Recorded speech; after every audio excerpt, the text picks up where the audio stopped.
Assalamualaikum warahmatullahi wabarakatuh. Halo para pendengar, bertemu lagi bersama gua Irwan Dirgantara dan selamat datang di Podcastir.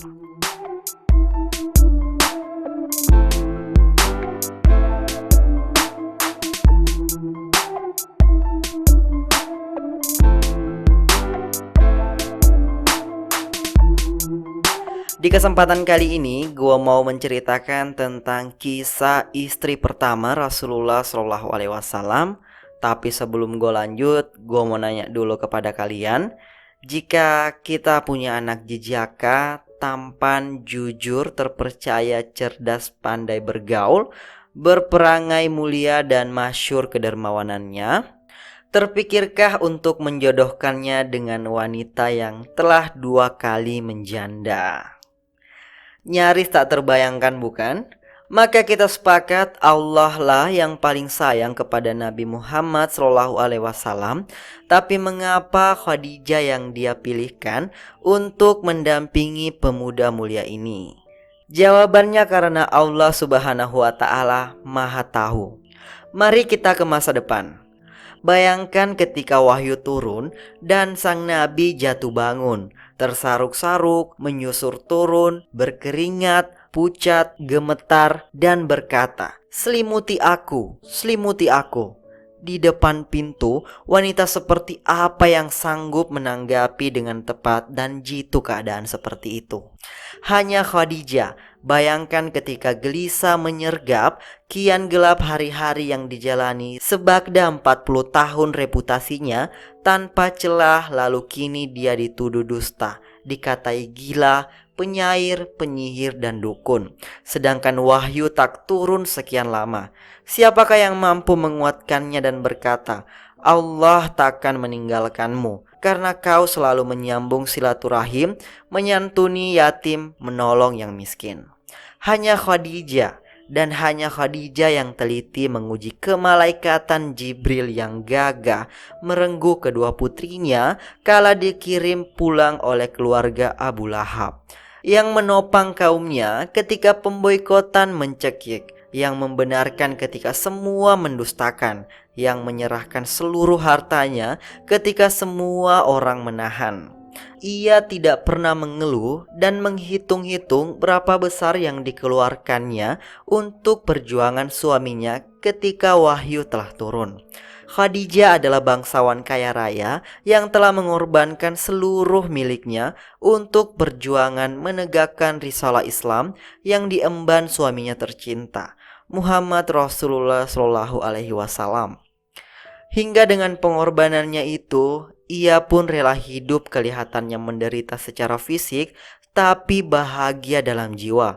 Semakin berkurang hartanya secara materi, tapi justru semakin banyak pahalanya. Seolah meninggalkan kemegahan duniawi, tapi justru menuju keindahan ukrawi. Ia pun rela dan ridho menyediakan rumahnya untuk pusat dakwah Nabi, mengantar makanan ke tempat ibadah Nabi, menenangkan jiwa Nabi manakala ketakutan bertemu dengan malaikat Jibril pertama kali, yang menyelimuti kegundaan Nabi, serta membiayai perjuangan Nabi sampai ketika diboikot penduduk kafir Quraisy. Dan perjuangan itu dilakukan hingga akhir hayatnya. Tiada kata yang lebih indah untuk melukiskan pengorbanan sucinya kecuali kata-kata sang kekasihnya, Muhammad Rasulullah SAW, dalam hadis yang artinya, demi Allah, Allah tidak memberiku wanita pengganti yang lebih baik daripadanya. Dia Khadijah, beriman kepadaku tak kala orang-orang mengingkariku. Dia Khadijah, mempercayaiku ketika orang-orang mendustakanku. Dia Khadijah, membantuku dengan hartanya saat orang-orang tidak membantuku. Dialah Khadijah, ibu dari anak-anak yang Allah anugerahkan kepadaku, tidak dari istri-istri yang lain. Dan begitulah akhir kata-kata Khadijah kepada suaminya. Wahai Rasul utusan Allah, tiada lagi harta dan hal lainnya yang bersamaku untuk aku sumbangkan demi dakwah. andai selepas kematianku, tulang-tulangku mampu ditukar dengan dinar dan dirham, maka gunakanlah tulang-tulangku demi kepentingan dakwah yang panjang ini.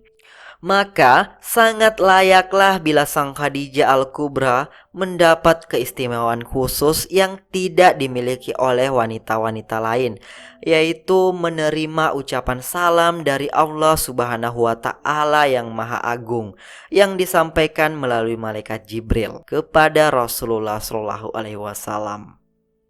Saat itu malaikat Jibril datang kepada Nabi dan berkata, "Wahai Rasulullah, itulah Khadijah telah datang membawa sebuah wadah berisi kuah dan makanan atau minuman. Apabila dia datang kepadamu, sampaikan salam kepadanya dari Tuhannya dan dari aku, dan beritahukan kepadanya tentang balasan sebuah rumah di surga dari mutiara yang tiada keributan di dalamnya dan tidak ada kepayahan." Hadis riwayat Bukhari. Wallahu alam bisawab. Nah, mungkin itu dulu kisah di kesempatan kali ini. Semoga kita bisa mengambil pelajaran dan hikmah di balik kisah tadi. Dan tetap nantikan kisah menarik lainnya hanya di channel ini. Jangan lupa subscribe, like, dan share ke teman-teman Anda agar kita bisa saling berbagi ilmu yang bermanfaat. Gua Irwan Dirgantara, sampai jumpa di Podcastir edisi berikutnya. Wassalamualaikum warahmatullahi wabarakatuh.